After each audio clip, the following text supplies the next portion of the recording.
नमस्कार दोस्तों, आजकल एक न्यूज़ बहुत चर्चा में है कि 5G रेडिएशन मानव के लिए और पशु पक्षियों के लिए बहुत घातक है। क्या वाकई 5G रेडिएशन मानव के लिए और पशु पक्षियों के लिए घातक है? उस चीज को साइंटिफिकली समझने के लिए हमें समझना पड़ेगा इलेक्ट्रोमैग्नेटिक स्पेक्ट्रम। इलेक्ट्रोमैग्नेटिक स्पेक्ट्रम क्या है? ये एक स्पेक्ट्रम है जिसके अंदर जितनी भी यूनिवर्स के अंदर जो फ्रीक्वेंसी है वो सारी की सारी फ्रीक्वेंसी रेंज डिफाइन है। ठीक है, तो इलेक्ट्रोमैग्नेटिक स्पेक्ट्रम के अंदर हमारे पास दो चीजें हैं। एक तो है हमारे पास फ्रीक्वेंसी, ये वाली ये फ्रीक्वेंसी रेंज है, और दूसरा है हमारे पास वेवलेंथ, ये हमारी है वेवलेंथ रेंज। ठीक है, हर एक फ्रीक्वेंसी की एक पर्टिकुलर वेवलेंथ होगी। ठीक है, हर एक फ्रीक्वेंसी की क्या होगी? एक पर्टिकुलर वेवलेंथ होगी।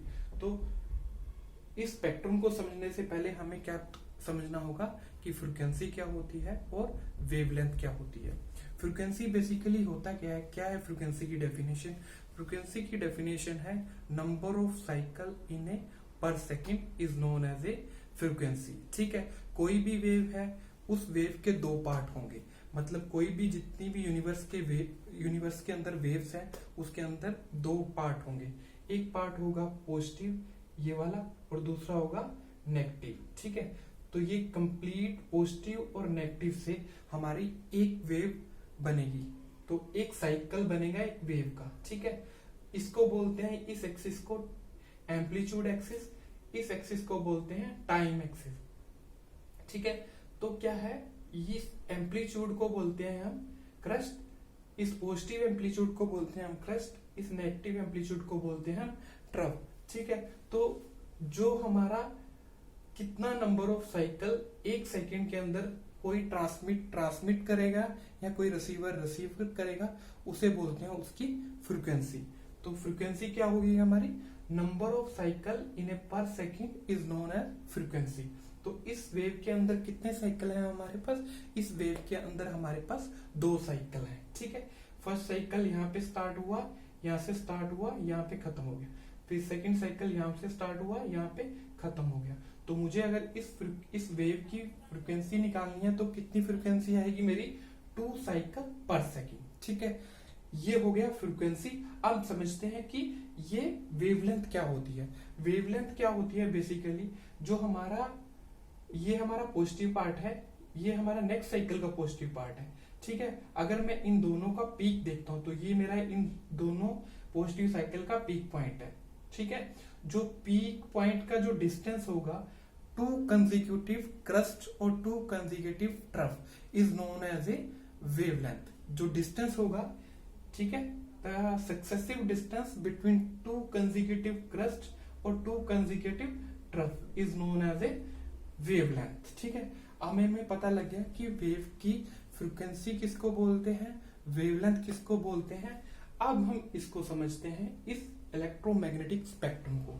ठीक है, तो इलेक्ट्रोमैग्नेटिक स्पेक्ट्रम जैसे कि मैंने बताया कि इसके अंदर डिफरेंट फ्रीक्वेंसी बैंड होंगे हमारे पास। ठीक है, सपोज करो 10⁻⁶ ये फ्रीक्वेंसी बैंड हम यूज करते हैं लॉन्ग वेव कम्युनिकेशन के लिए। ठीक है, जितने भी आपके AM रेडियो स्टेशन है वो इस फ्रीक्वेंसी के ऊपर ऑपरेट होते हैं। AM stand here amplitude modulation, ये एक मॉड्यूलेशन टेक्निक यूज करते हैं हम अपने मैसेज सिग्नल को ट्रांसमिट करने के लिए over the air with the help of radio wave. ठीक है, नेक्स्ट हमारे पास जो स्पेक्ट्रम है वो है हमारे पास 10⁻⁷ से 10⁻⁹ इसको बोलते हैं हम रेडियो टीवी स्पेक्ट्रम।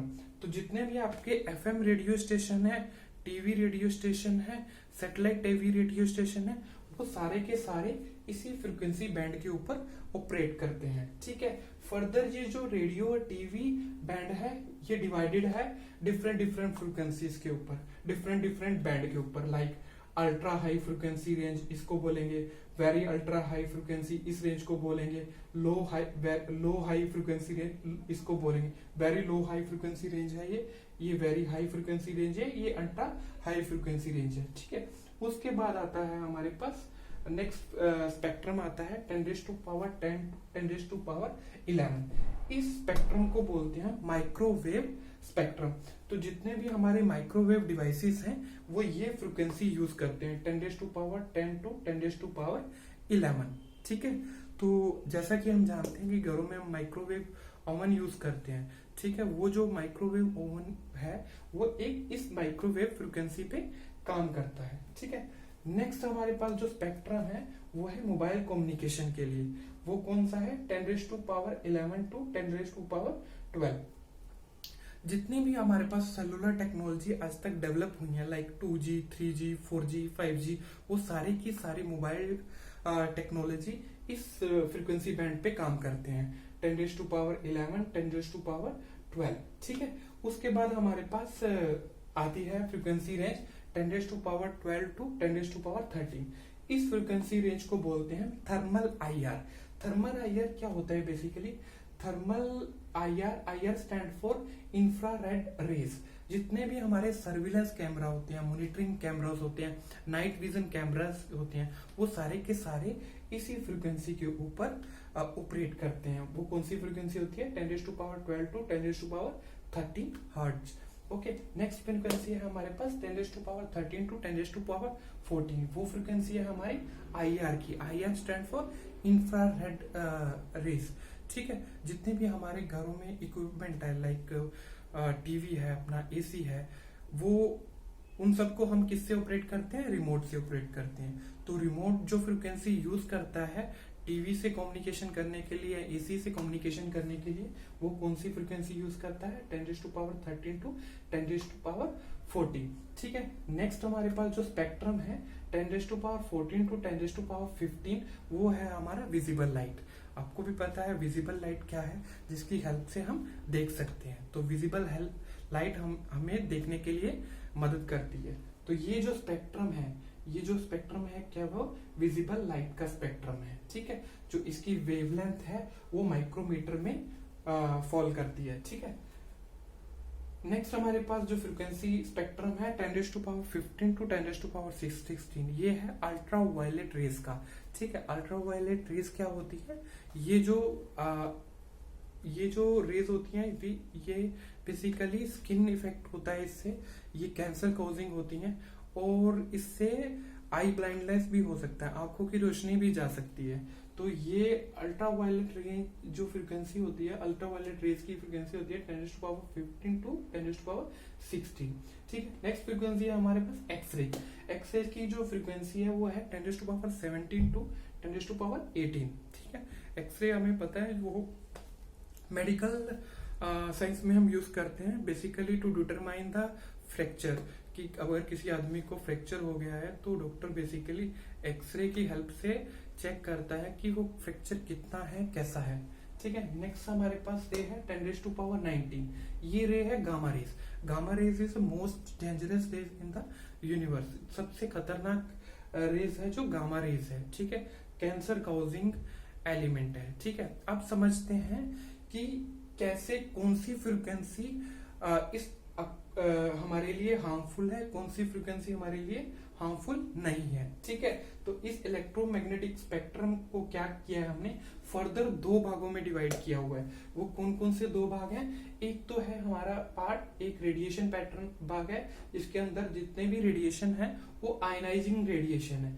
तो विजिबल लाइट से जो ऊपर रेडिएशन है UV, कहां तक? गामा रेज तक। ये सारे के सारे क्या है? आयनाइज रेडिएशन है जो हाई पावर के साथ ट्रांसमिट करते हैं। ठीक है, उसके बाद सेकंड हमारे पास जो रेडिएशन है वो है नॉन आयनाइजिंग रेडिएशन, जो लो पावर के साथ रेडिएट करती है। मतलब जो फ्रीक्वेंसी 10⁻16 से लेके 10⁻15 तक विजिबल लाइट है वो क्या है? हमारे नॉन आयनाइजिंग रेडिएशन है। मतलब इनका ह्यूमन बॉडी के ऊपर कोई इम्पैक्ट नहीं है। इम्पैक्ट किसका है? सिर्फ आयनाइजिंग हाई पावर रेडिएशन का। ठीक है, अब समझते हैं कि आयनाइज कैसे इम्पैक्ट करते हैं ह्यूमन बॉडी को, नॉन आयनाइज क्यों नहीं करते? क्यों? क्योंकि जो आयनाइजिंग है, आयनाइजिंग रेडिएशन है, ये ट्रांसमिट होते हैं हाई फ्रिक्वेंसी के साथ, हाई पावर के साथ। ठीक है, अगर कोई भी आयनाइजिंग रेडिएशन किसी बॉडी के, किसी सब्सटेंस के, किसी मॉलिक्यूल के ऊपर फॉल करे या उसके ऊपर डालें तो उससे क्या होगा, वो उस सब्सटेंस की मॉलिक्यूलर स्टेट को चेंज कर सकता है। ठीक है, एक एग्जांपल लेते हैं। ये मैं एक डिवाइस से गामा रेस ट्रांसमिट कर रहा हूँ, ठीक है, और मैं इसको किसके ऊपर फॉल कर रहा हूँ, एक ह्यूमन बॉडी के ऊपर फॉल कर रहा हूँ। हमें पता है कि ह्यूमन बॉडी के अंदर क्या होता है, पानी होता है, ठीक है, मॉलिक्यूल्स होते हैं, वाटर मॉलिक्यूल्स। तो जब ये रेडिएशन, हाई एनर्जी रेडिएशन इस बॉडी के ऊपर फॉल होंगे तो ये क्या करेगा, जो H2O है उसको कन्वर्ट कर देगा H आयन में और OH आयन के अंदर, ठीक है। तो इसको बोलते हैं आयनाइजिंग। आयनाइजिंग मतलब जब कोई रेडिएशन, कोई रेस किसी बॉडी के ऊपर फॉल करेगी और वो उसके मॉलिक्यूल की स्टेट्स को आयन में कन्वर्ट कर देगी, उसको बोलते हैं आयनाइजिंग रेडिएशन, ठीक है। सच जो ये बिहेवियर है इस फ्रीक्वेंसी रेंज में नहीं आता। विजिबल लाइट से लेके लॉन्ग वेव रेडिएशन के अंदर ये बिहेवियर नहीं आता, ठीक है। इसलिए हम बोल सकते हैं कि हमारा जो रेडियो फ्रीक्वेंसी है, चाहे वो 2G की है, चाहे वो 3G की है, चाहे वो 4G की है, चाहे 5G की है, कोई भी रेडियो फ्रीक्वेंसी है जो हम मोबाइल टेक्नोलॉजी में यूज कर रहे हैं वो हार्मफुल नहीं है, ठीक है। ये जो इसका मोबाइल 5G के अंदर जो वेवलेंथ यूज करेंगे उसके अंदर एक्चुअली दो बैंड यूज करते हैं 5G के अंदर। एक यूज करते हैं FR1 और दूसरा यूज करते हैं FR2।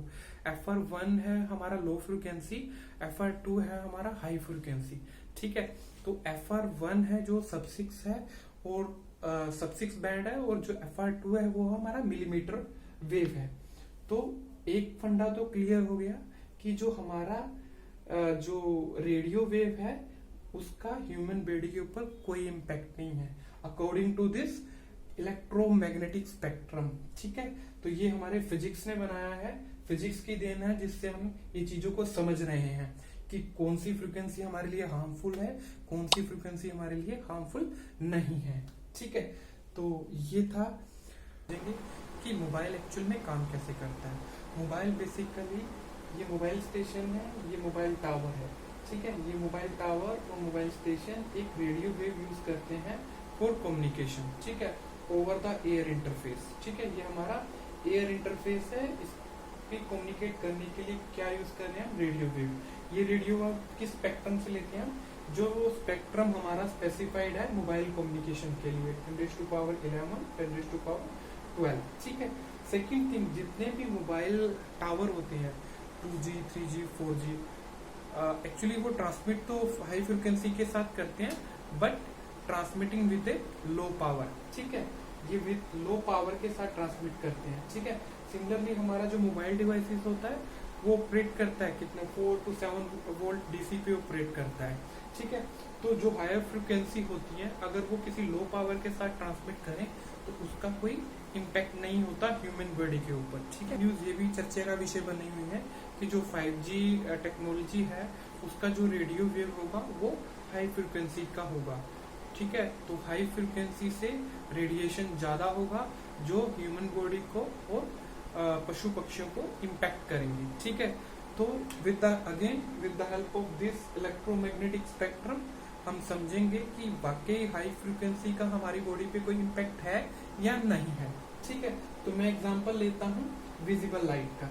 विजिबल लाइट कहाँ से कहाँ लाई करती है, 10⁻14 से 10⁻50, ठीक है। तो जो ये स्पेक्ट्रम है, विजिबल लाइट का जो स्पेक्ट्रम है, इसकी जो फ्रिक्वेंसी रेंज है वो मोबाइल कम्युनिकेशन का स्पेक्ट्रम से ज्यादा है। तो हम ये बोल सकते हैं कि मोबाइल कम्युनिकेशन का जो फ्रिक्वेंसी है वो कम है as compare to visible light. अगर ये इसको हम रेफरेंस लेते हैं कि हाई फ्रिक्वेंसी हमारे लिए डेंजरस है, तो इस हिसाब से हमारे को विजिबल लाइट भी हमारी बॉडी के लिए हार्मफुल होनी चाहिए, बट ऐसा कुछ नहीं है। विजिबल लाइट हमारे लिए हार्मफुल नहीं है। इवन आपने देखा होगा घरों में जो हम लैंप देखते हैं वो भी विजिबल लाइट है, वो भी एक हाई पावर के साथ हम ट्रांसमिट करते हैं। जैसे बल्ब है, इलेक्ट्रिक बल्ब है, इलेक्ट्रिक ट्यूब है, तो वो हम यूज करते हैं 230 वाट के ऊपर, 230 वोल्ट के ऊपर हम उसको यूज करते हैं। तो उसका कोई हमारी बॉडी पे इम्पैक्ट होता है, नहीं होता। तो हम ये इस इलेक्ट्रोमैग्नेटिक से स्पेक्ट्रम से हम कह सकते हैं कि जो रेडिएशन नॉन आयनाइजिंग रीजन में फॉल करते हैं वो हमारे लिए हार्मफुल नहीं है। वो रेडिएशन हमारे लिए हार्मफुल है जो आयनाइजिंग स्पेक्ट्रम में फॉल करते हैं। अगर आपको वीडियो अच्छा लगा हो, चैनल को सब्सक्राइब कर देना एंड वीडियो को शेयर कर देना, और कमेंट बॉक्स में जरूर लिखना कि नेक्स्ट वीडियो में किस टॉपिक पे बनाऊं। नमस्ते।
अगर आपको वीडियो अच्छा लगा हो, चैनल को सब्सक्राइब कर देना एंड वीडियो को शेयर कर देना, और कमेंट बॉक्स में जरूर लिखना कि नेक्स्ट वीडियो में किस टॉपिक पे बनाऊं। नमस्ते।